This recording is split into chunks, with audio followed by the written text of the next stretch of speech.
waxaa iyagana jira qaar ka tirsan qaxootiga Soomaalida ee tahriibka ku soo galaya wadanka Greega oo ka soo gudba badda si nabad ah iyagoo aysan qabanin askarta badaha ilaaliya ee Greega. haddaba marka ay soo degtaan jasiiradaha sida aadka ah ugu dhow wadanka Turkiga ayaa waxa ay bilaabaan safar lugays ah iyagoo raba in ay soo raadiyaan wadadii ay ku soo gaari lahaayeen magaalada madaxda wadanka Greega Athens ayagoo markaas ka dhuumanaya askarta Greega si ay uga badbaadaan in la qabto oo la geeyo xore qaxooti kadibna faraha laga qaado.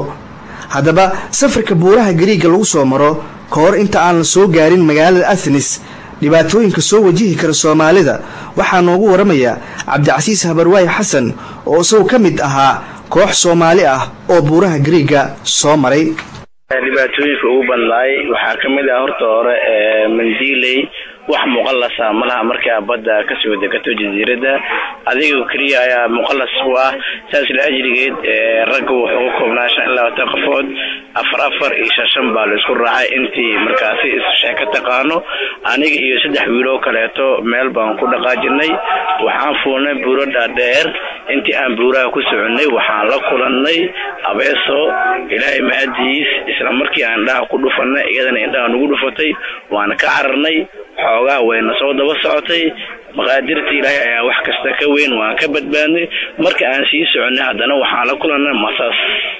masaskana ilaahay baa naga badbaashay kadibna waxaa aragnay qolofoof ari iyo lafo aan ku qiyaasay dad yihiin oo meelaha yaal iyo yani baalla inay cuneen lafaan nagula ekaadeen lafa dad iyo lafa xoolo intaba niyadeena hoos ayay u sii dhacday markaasi meesha waa ka sii dhaqaajinay بعد الشدة وتعب ودنبنتي وحنا هلالي بوليسكا دالكا غريكا اسلا دربدي بوحون وسو دقاجيي دنكا iyo meel oo ku sheegaya kaam. safarada tahriibka ayaa waxa soo mara qaybaha kala gedisan ee bulshada sida haweenka caruurta iyo ragga intaba waxaana badiyaa la isla tahriibiyaa dadka hadba sida ay isku fahmayaan oo wadan waliba waa isla soo tahriibaan. haddaba Soomaalida markay isla tahriibayaan qaab noocee ah ay isku dhaqmaan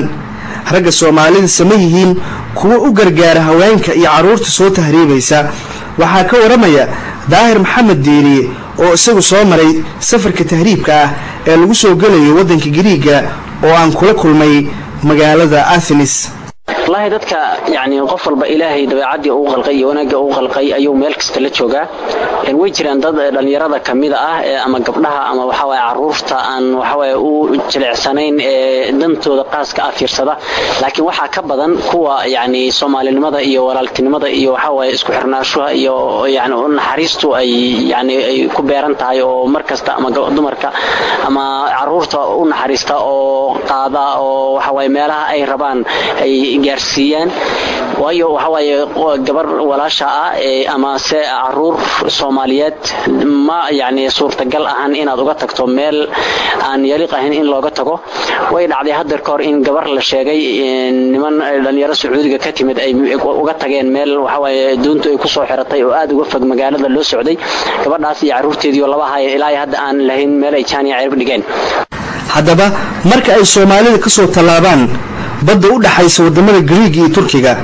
ayaa askarta badaha ilaaliya ee wadanka Greega marka ay soo qabtaan Soomaalida tahriibka wadankooda ku soo galaysa waxa ay geeyaan oo ay ku xiraan koor inta aan loo soo gudbin magaalada Athens ee xarunta wadanka Greega xariiq qaxooti oo ku yaala jasiiradaha sida aadka ugu dhow wadanka Turkiga waxaana xariyahaas kamid ah xariiq qaxooti oo ku taala jasiirada lagu magacaabo Midilli. xaaladda dhabta ee xeradaas ayaa waxa ka waramaya Cabdiraxmaan Xasan oo soo kamid ahaa Soomaali fara badan oo soo martay xeradaas oo aan la kulmay mar aan booqday xero qaxooti oo ku taala xadka sida aadka ugu dhow wadanka Turkiga oo lagu magacaabo Midilli. runtii xaaladaas aad iyo aad ayaa dhibaato loogu qabaa waayo xerada Mandiley ayaa anaga soo marnay xerada Mandileyna waa xero aad iyo aad nadaafadeeda aad u dandaraysan tahay waayo mararka qaar kood waxa dhacda in laga qaado xataa cudur jiifka iyo musqusha dhamma kala saarno musqushi waxay ku hoostaana qolka hoolka la seexanayo oo ku yaalo xerada waxa ka soo dareeraya mararka qaar kood saxarahi kaadidii ayadoo wada dareeraysa bay hoostaada imaanaysaa waayo nadaafadeeda aad ay u dareeraysantaa dad badan ayaa meesha waxaa kula dhacay hergabkaas dhan dhibaatada ka iman karta ayaa waxaa kamid ah xaaladda nadaafad dareensada meesha xerada dhex taalo walaa Soomaali haddaana aad iyo aad ayaan ugu dandareysanahay waayo annaga ma haysan hooy aan jiifan xero ayaan lagu aruuriyay xeradana markii lagu aruuriyay xeradana aad ay nadaafadeedu u dareeraysan tahay walow annaga aan isleeyna wallahi maanta Yurubaa timideen Yurub nabis way nadaafada aad iyo aad ugu dadaaleen balse maxaa hay nadaafada ay ku dadaashaa Yurub meeshan aan joogno Greek-gal lahaa Greek-gana Yurub ma isleeysid nolol xataa ayto qof ku haysata male maanta dib aad iyo aad weyn ayaa naga soo gaaray meeshaas waayo annaga cudur ay tahadartaan qaarkeen hirgabeed oo ku soo wada dhacay raashin xumo ayadoo la siinay mararka qaarkood raashin muslimiinta ayna cuni karin oo kamid ah qaansiirka wallahi wixii markaas adiga lagu keeno iska cunle way dhibaantay goorley markaas qaarkood anaga qaaji aad iyo aad u balaaran in meeshan ugu haysatay wallahi xaaladda hadartaan xiradaas aniga aan ku tilmaamo wallahi kulli baan waxaan iska dhamarka qaarkood wadankan waa wadan iska cunsuriyad xun wallahi billahi kulli dad waa taqaanaa leesku keen xiro يعني واحد البكرت الملك كل ما أنا واحد أنا تضل صوت جو حرضة سيطلعوا أرسل يعني مهم ده وجوه الرئيس ماشى أن كسوجين كرنية وحيتها بيبر ورقة ولا بيبر ورقة صايا إسكسي هبا أيضا هل بالجدود ودنا كوجسيبه يعني واحد ما مولى أمريكا المنستريشن ماشى ما بيجي يلام بمنا جوجان وحاجرت إيدنا قحوتي الصومالي السوق اللي ودن كجريجا لبعتك أو بربر صعود سفر كتهريبك taas oo ah in ay ku dadaalaan sidii ay isaga ilaalin lahaayeen inaanan askarta Greek fara ka qaadin iyaga oo taas u aaneynaya in ay mustaqbalkooda dambe marka ay tagaan wadamada midowga Yurub ay dhibaato hor leh ku noqon karto waayo wadanka Greek waxa uu ka mid yahay wadamadii ka tirsanaa midowga Yurub ee saxiixay heshiiskii Dublin oo ay ku midoobeen wadamada midowga Yurub xagga faraha oo qofkana uusan xaq u lahayn inuu iska dhiibo wadan kale hadii uu ku soo hormaro wadan kamid ah wadamada heshiiska saxiixay taas oo laga yaabo hadii fara loogu qaado qaxootiga Soomaalida gudaha wadanka Greek in hadana dib loogu soo celinayo wadanka Greek